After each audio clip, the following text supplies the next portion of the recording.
বিজেপির কথায় যারা উঠা বসা করে, বিজেপি যাদেরকে সাহস যোগায়, সেই গৌরক্ষক বাহিনীর এক তাণ্ডবের শিকার হয়ে তাকে খুন করেছিল, তারও বিচার আজকে চলছে।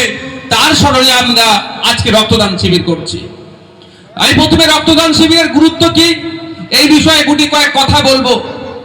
আর এসে শুনলাম এই প্যান্ডেলটা নাকি অন্য জায়গায় হওয়ার কথা ছিল, যেখানে হওয়ার কথা ছিল সেই ভাই নাকি এই জায়গাটা শাসকের চাপে নাকি জায়গাটা দেয়নি। আমি সেই ভাইকে আমি অপমান করব না, কিন্তু আমরা কোন সমাজে বসবাস করছি নিজেকে লজ্জা লাগছে, নিজেকে লজ্জা লাগছে।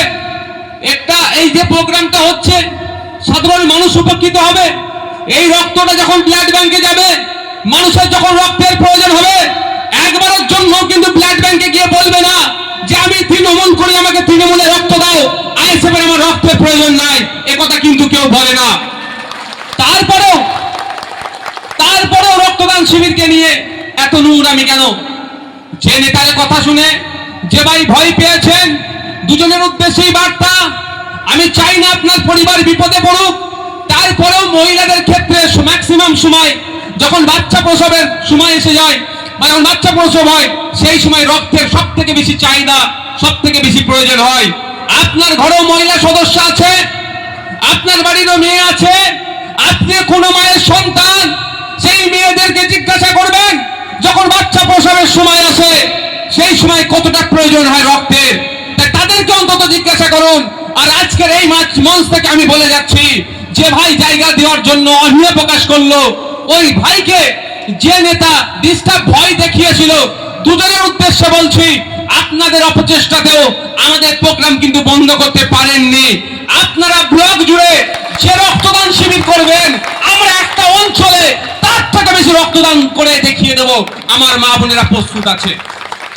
তাই জায়গায় বলি, রক্তের প্রয়োজন আপনারও হতে পারে, রক্তের প্রয়োজন আমারও হতে পারে, রক্তের প্রয়োজন বাংলার মানুষের হতে পারে। এই রক্তের যে ঘাটতি চলছে সেই পূরণের জন্যই আমরা রক্তদান শিবির করছি।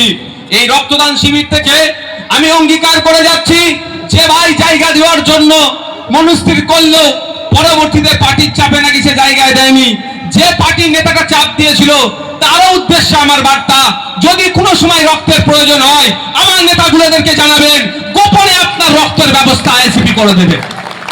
আপনার প্রচার আমরা পাবলিক ডোমেইনে দেব না। আপনারও রক্তের প্রয়োজন হয়, আপনার হয় না, আপনার পরিবারের হয়, কিন্তু দুর্ভাগ্যের বিষয় রক্তের জাত ছিল না, রক্তের ধর্ম ছিল না, রক্তের বর্ণ ছিল না, রক্তের রাজনৈতিক পরিচয় ছিল না। তৃণমূল কংগ্রেস বাংলাতে রক্তের রাজনৈতিক পরিচয়টাও নতুন করে তোলার চেষ্টা করছে। যারা এই রক্তের মধ্যে রাজনৈতিক পরিচয় তুলতে চাইছে, যে বিজেপি রক্তের মধ্যে ধর্মীয় পরিচয় তুলতে চাইছে, সেই বিজেপি তৃণমূলকে আগামী দিনে বাংলা থেকে আমরা বিতাড়িত করব গণতান্ত্রিক প্রক্রিয়াতে। কদিন আগে দেখছিলাম একটা ভাইয়ের কিডনির প্রয়োজন আছে, সে তার ধর্মীয় পরিচয় হিন্দু, তাকে কিডনি প্রতিস্থাপন করে সহযোগিতা কে করেছেন? একটা মুসলিম ভাই। এটাই তো আমাদের বাংলা, এটা ঐক্যের বাংলা। এই সম্প্রীতির বাংলাকে শুভেন্দু অধিকারী আর মমতা ব্যানার্জিরা দায়িত্ব নিয়ে শেষ করার চেষ্টা করছে। তাই আমাদেরকে এগিয়ে আসতে হবে, আমাদেরকে দায়িত্ব নিয়ে এই শুভেন্দু অধিকারী, এই মমতা ব্যানার্জি থেকে ভোটের মাধ্যমে বাংলা ছাড়া করাতে হবে।